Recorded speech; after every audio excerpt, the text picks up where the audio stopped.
Hi. Welcome to this first ever video. This is a horror story that I found on Reddit.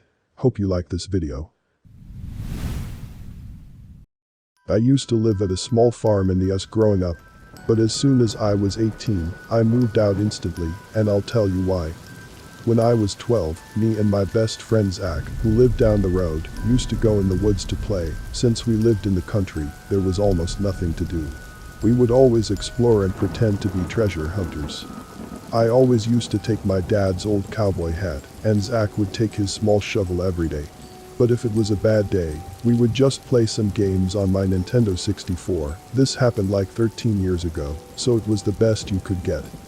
We would always go a bit deeper into the forest every time we went in. We usually managed to find something interesting in the woods, like old coins, water bottles, some nice looking stones, and some other things. Yeah, I know, really lame stuff. But we were kids at the time, and we always thought of it as treasure. I had a small box under my bed to put the things I found in it, and so did Zach. We had an awesome childhood, but some creepy shit started happening over some time. One day while we were exploring the forest again, we came across a well. We got really excited, thinking we actually found something good. We checked it out, but there was nothing special, and the well was dry. We pretty much got our hopes up for nothing. We headed back home and another day was over. The next day was a Friday, and when we got back home from school, Zach went back to his house, and I went back to mine. Not long after having lunch, Zach was at the door. I grabbed my dad's hat and opened the door. When I opened it, Zach was there with two other boys. They were much bigger than me and Zach. Zach introduced them as his cousins, saying they were staying with his mom and dad for the weekend. Their names were Danny and Simon. They were both 15. 3 years older than me and Zach. They wanted to come with me and Zach into the woods. I agreed, so we went there. It was just a normal day for the most part, but Zach's cousins were total assholes, saying it sucked being in the woods, and asking us how we never got bored out there. Later that night, around 11 at night, I got knocks at my bedroom window. It was Zach and his cousins. They told me to come down. I managed to get downstairs without awakening my parents. I opened the door and the cousins asked me if I wanted to go to the woods. I had never been out there at night before, and to be honest, I didn't want to go, and I told them that. Then they said your loss. They went off in the direction of the tree line. I changed my mind, grabbed my dad's hat, and ran after them. I caught up to them, and we started to walk deeper into the woods. I was scared shitless, and by the look on Zach's face, he was scared as well. The cousins stayed in front shining their flashlights on the spooky trees. I noticed we were going in the direction of the well.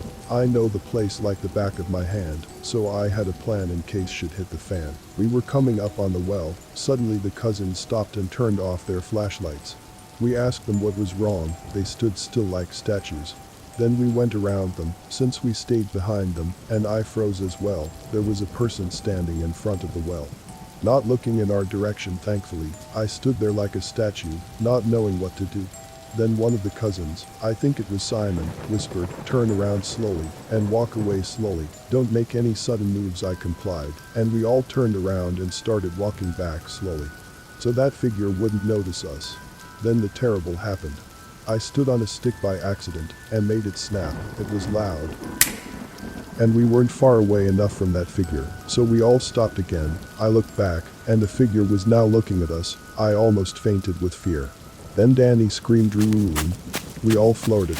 I dropped my hat while running back, but I didn't stop to pick it up. I had no idea if the figure was following us, since all of our footsteps made it hard to make out. I didn't look back either, so I didn't know. We all managed to make it back safely.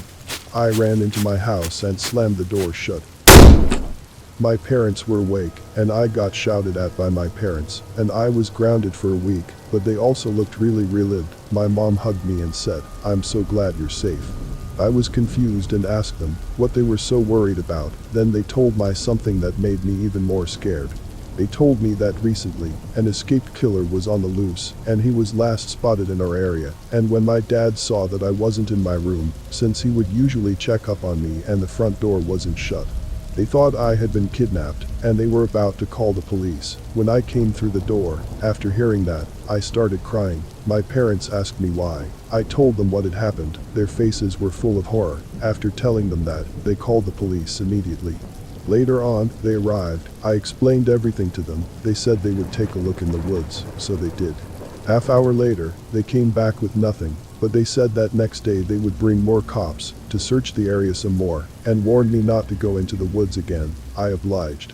I could barely sleep that night because I was so afraid that the man would come for me. The next day, more cops came to our farm and started investigating the woods. They also went to Zach's house. My mom came in and said she found my dad's hat on the doorstep. I remembered that last night I had dropped it. How did it get there? I thought about some more, and the man in the woods came to mind. I started panicking again. My parents calmed me down and asked me what was wrong. I told them about the hat. They had nervous looks on their faces. My dad took the hat to a cop outside. I managed to calm down again, and for the rest of the day, I just played video games, since my parents grounded me. Around lunchtime, we got a knock at the door. I answered it. It was Zach and his mom.